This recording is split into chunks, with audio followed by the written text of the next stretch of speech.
बहुत सारे स्टूडेंट्स का ड्रीम होता है अब्रॉड में आके स्टडी करना, वहाँ पे जॉब करना और फिर सेटल होना।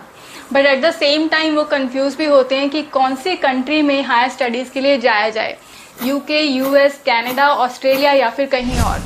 तो मैं इस वीडियो में आपको बताना चाहती हूँ कि अगर आप अपनी हायर स्टडीज़ करना चाहते हैं तो उसके लिए जर्मनी भी एक अच्छा ऑप्शन हो सकता है। और आजकल जर्मनी स्टूडेंट्स के बीच में काफ़ी पॉपुलर भी हो रहा है अपनी फ्री एजुकेशन को लेके। तो ये बात कितनी हद तक सही है वो इस वीडियो में हम एनालाइज करेंगे। काफ़ी सारे स्टूडेंट्स पूछते हैं कि यहाँ पे अगर हम आते हैं हायर स्टडीज़ के लिए तो क्या सच में हमारी एजुकेशन बिल्कुल फ्री ऑफ कॉस्ट होगी, या फिर हमारा कितना पूरा एस्टिमेट आएगा खर्चे का, कितना हमारे फंड्स हमें अरेंज करने पड़ेंगे, वो सब मैं इस वीडियो में आपको गाइड करूँगी। फ्री एजुकेशन का मतलब ये नहीं है कि यहाँ पे आपका अकोमोडेशन या फिर और बाकी के खर्चे नहीं होंगे, वो आपके होंगे। लेकिन जर्मनी में एक पॉलिसी है ट्यूशन फ़ी फ्री। आपकी यहाँ पे लो कॉस्ट एजुकेशन होगी और आपसे कोई ट्यूशन फ़ी चार्ज नहीं की जाएगी। तो वो एक बड़ा चंक होता है, वो आपका यहाँ पे अगर आप स्टडी करते हैं तो वो बच जाएगा। मैं आपको पूरा इस वीडियो में गाइड करूंगी कि राइट फ्रॉम द बिगिनिंग जब आप यहाँ की प्रिपरेशन करना शुरू करेंगे तब से लेके जब आप यहाँ पे पहुँच जाएंगे तब तक कितना आपका पॉसिबल खर्चा हो सकता है, और आपको अपनी फंड्स की प्लानिंग में थोड़ी इस वीडियो से हेल्प हो जाएगी और आपको थोड़ी क्लैरिटी भी आ जाएगी आपके जर्मनी में हायर स्टडीज़ करने के डिसीजन में। Hello and welcome everyone, this is Neha and without any further ado let's start the video. तो चलिए हम पूरा ब्रेकडाउन देख लेते हैं। और मैं यहाँ पे अज्यूम कर रही हूँ कि आपका पासपोर्ट ऑलरेडी बना हुआ है। उसके बाद आपको क्या करना है कि फर्स्ट स्टेप, आप जो भी कोर्स यहाँ से करना चाहते हैं, सबसे पहले आप जाएंगे dart.de की वेबसाइट पर। वहाँ पे जाके आप अपने कोर्सेज देख लेंगे और कौन कौन सी यूनिवर्सिटीज़ वो कोर्सेज प्रोवाइड कर रही हैं, और आप सारी यूनिवर्सिटीज़ अपनी शॉर्टलिस्ट करके रख लेंगे।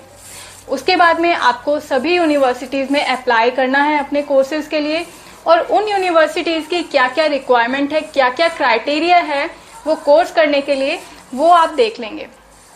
वहाँ पे आप देखेंगे कि कौन कौन सी यूनिवर्सिटीज़ लैंग्वेज प्रोफिशिएंसी मांग रही हैं। मैं आपको ये बोलूँगी कि अगर जर्मन नहीं भी सीखनी है आपके कोर्स के लिए तो आप अपनी डेली लाइफ की ईज़ के लिए इंडिया से एटलीस्ट A2 लेवल करके आएँ।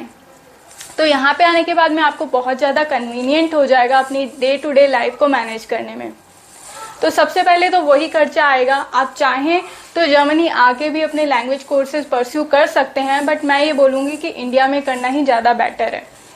तो वहाँ पे अगर आप करते हैं कोर्स तो एक लेवल को कंप्लीट करने में एटलीस्ट 10 to 20,000 का वहाँ पे आपका एक्सपेंस आएगा। और अगर आप जर्मनी में करना चाहते हैं तो उसके लिए अराउंड 400 to 500 यूरो पर लेवल आपका यहाँ पे एक्सपेंस आ जाएगा। कोर्सेज करने का एक ये भी एडेड बेनिफिट है कि यहाँ पे आपका होराइजन इंक्रीज हो जाता है, यानी कि आपकी पार्ट टाइम जॉब अपॉर्चुनिटीज बढ़ जाएंगी। तो बहुत सारी यहाँ पे जॉब्स होती हैं जिनकी प्री रिक्विजिट होती है लैंग्वेज की, तो वो क्राइटेरिया आपको फुलफिल करना पड़ता है। तो अगर आपको ऑलरेडी आती है लैंग्वेज यहाँ की तो आपके लिए ये चीज़ बहुत ही ईजी हो जाएगी। अब हम नेक्स्ट एक्सपेंस की बात कर लेते हैं। बहुत सारी यूनिवर्सिटीज़ अलग अलग टेस्ट आपसे मांगती हैं, जैसे कि IELTS है या फिर GRE, TOEFL या फिर GMAT।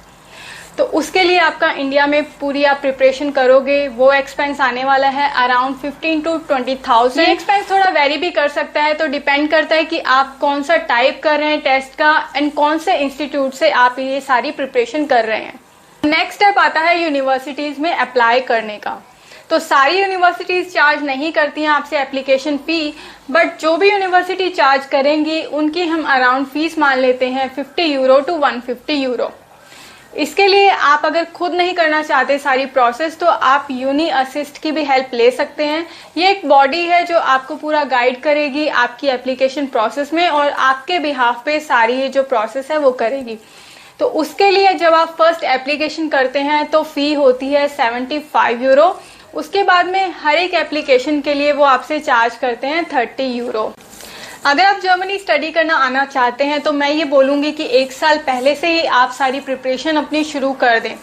तो एक नई रिक्वायरमेंट आई है अभी जिसमें आपको चाहिए होता है APS सर्टिफिकेट। आपकी सारी जो भी यूनिवर्सिटी की डिग्रीज वगैरह हैं प्रीवियस, या फिर आपके जो भी डॉक्यूमेंट्स हैं उन सब की ऑथेंटिसिटी चेक की जाती है और उसके बाद में आपको ये सर्टिफिकेट दिया जाता है। तो इन्हीं की वेबसाइट होती है जहाँ पे आपको अप्लाई करना होता है, उसमें थोड़ा टाइम लग जाता है और ये वाला सर्टिफिकेट आपको चाहिए होता है वीज़ा के टाइम पे, तो ये आपको शो करना पड़ता है और इसकी जो फीस है वो होती है 18,000 INR में। तो ये भी एक आप एक्सपेंस ऐड करके रखिए अपनी जो भी आप फंड प्लानिंग करेंगे उसके अंदर। अब हम नेक्स्ट बात कर लेते हैं ब्लॉक्ड अकाउंट की। तो ब्लॉक्ड अकाउंट क्या होता है कि यहाँ के बैंक में ही आपको अकाउंट खुलवाना पड़ता है और उसमें आपको 11,208 यूरो आज के रूल्स के अकॉर्डिंग आपको उसमें डिपॉजिट करवाने पड़ेंगे। ये बेसिकली सारा आपका ही पैसा है, लेकिन मंथली बेसिस पे स्टूडेंट्स को वो रिलीज किया जाता है, तो वो होता है अराउंड 934 यूरोज पर मंथ। तो इनका ये मानना है कि इतना पैसा एक स्टूडेंट के लिए जो मंथली खर्चा चलाने के लिए वो सफिशिएंट होता है और उसमें ही यहाँ पे आपके सारे जो भी मेन खर्चे हैं जैसे कि अकोमोडेशन है, रहना खाना, बाकी की सारी चीजें वो उसमें कवर हो जाएंगी। और मोस्टली स्टूडेंट इसमें से सेव भी कर लेते हैं और आप ज्यादा सेव कैसे कर सकते हैं वो भी हम आगे बात करेंगे, लेकिन ये आपका एक मेन चंक है यहाँ पे एक्सपेंडिचर का। और अगर हम INR में देखें तो ये होता है अराउंड 10 लाख रुपीज। इसके बाद में आपको 6 मंथ की ट्रैवल हेल्थ इंश्योरेंस है, वो भी लेनी मैंडेटरी है, जो होती है अराउंड 100 यूरो।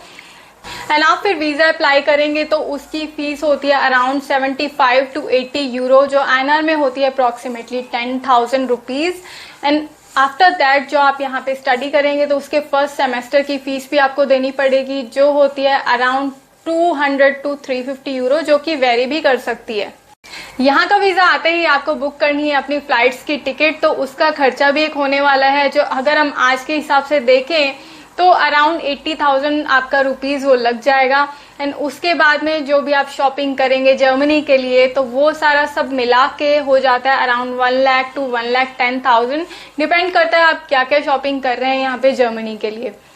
उसके बाद में यहाँ पे आप आएंगे तो अकोमोडेशन अपने लिए लेंगे, उसके लिए आपको सिक्योरिटी डिपॉजिट भी देना पड़ेगा, वो होता है अराउंड 300 यूरो to 700 यूरो। तो वो वेरी कर सकता है कि डिपेंड करता है आपके जो भी अकोमोडेशन प्रोवाइडर है, अगर आप डॉर्मिटरी में रह रहे हैं या फिर किसी हॉस्टल में रह रहे हैं या फिर किसी आप सेपरेट इंडिविजुअल फ्लैट में रह रहे हैं, तो डिपेंड करता है आप कहाँ पे रह रहे हैं, तो आपका जो वेरी कर सकता है सिक्योरिटी डिपॉजिट उसके अकॉर्डिंग। फिर यहाँ पे मंथली आपका जो रहने का फूड है, जो आपका ग्रोसरी वगैरह है, वो सब खर्चा लगेगा, तो वो तो आपका ब्लॉक्ड अकाउंट में से रिलीज होता ही रहेगा मंथली बेसिस पे। एंड अगर आप उसको भी कम करना चाहते हैं तो आप जल्द से जल्द यहाँ पे आके अपनी पार्ट टाइम जॉब ढूंढ लीजिए। उसके लिए मैंने आपको बताया कि लैंग्वेज कोर्सेज इंडिया से करके आइए, ताकि आपको ईज हो जाए यहाँ पे और जल्दी से जल्दी आपको पार्ट टाइम जॉब मिल जाए। तो अगर आप यहाँ पे मिनिमम वेज के अकॉर्डिंग जो कि 12 यूरो पर आवर है उसके अकॉर्डिंग भी यहाँ पे अर्न करते हैं, तो भी आप अपना सारा मंथली खर्चा यहाँ पे निकाल लेंगे। उसके अलावा आप daat.de पे स्कॉलरशिप्स के लिए अप्लाई कर सकते हैं, तो वहाँ पे स्कॉलरशिप प्रोग्राम्स चलते रहते हैं, तो वहाँ पे अगर आपको स्कॉलरशिप मिल जाती है तो आपका सारा का सारा खर्चा उसी में से निकल जाने वाला है। तो आपकी पढ़ाई जो है वो बिल्कुल फ्री हो जाएगी और यहाँ पे आप पढ़ाई करते करते मनी सेव भी कर सकते हैं साथ में। एडिशनली हम थोड़े से मिसलेनियस एक्सपेंसेस भी काउंट कर लेते हैं, जैसे कि अगर आप वहाँ से इंडिया से अपने डॉक्यूमेंट सेंड कर रहे हैं यहाँ की यूनिवर्सिटीज़ में, तो उसका एक कुरियर का आपका एक्सपेंस आने वाला है। एंड छोटे छोटे एक्सपेंस मैं जैसे बता रही हूँ आपको एग्जाम्पल के लिए, जैसे आप यहाँ से फ्लाइट लेके आएंगे इंडिया से, उसके बाद में आप अपने जो भी आपका अकोमोडेशन है वहां तक जाएंगे तो उसका टैक्सी या फिर कोई और भी आप मीडियम ऑफ ट्रांसपोर्टेशन यूज करते हैं तो उसका एक एक्सपेंस। तो इस टाइप के छोटे छोटे एक्सपेंस मिला के हम काउंट कर लेते हैं अराउंड 100 to 150 यूरो के अप्रोक्सीमेटली। उसके बाद में आप मंथली बेसिस पे 100 to 200 यूरो एक्स्ट्रा अपना मान के चल लीजिए, अगर आप कोई स्टडी मटेरियल या फिर बुक्स वगैरह खरीदते हैं या फिर कोई लेजर एक्टिविटीज करते हैं। जैसे कि यहाँ पे यूरोप में आके मोस्टली स्टूडेंट्स घूमने भी जाते हैं, अलग अलग यूरोप की कंट्रीज को एक्सप्लोर करते हैं, तो वो एक आप खर्चा मान लीजिए।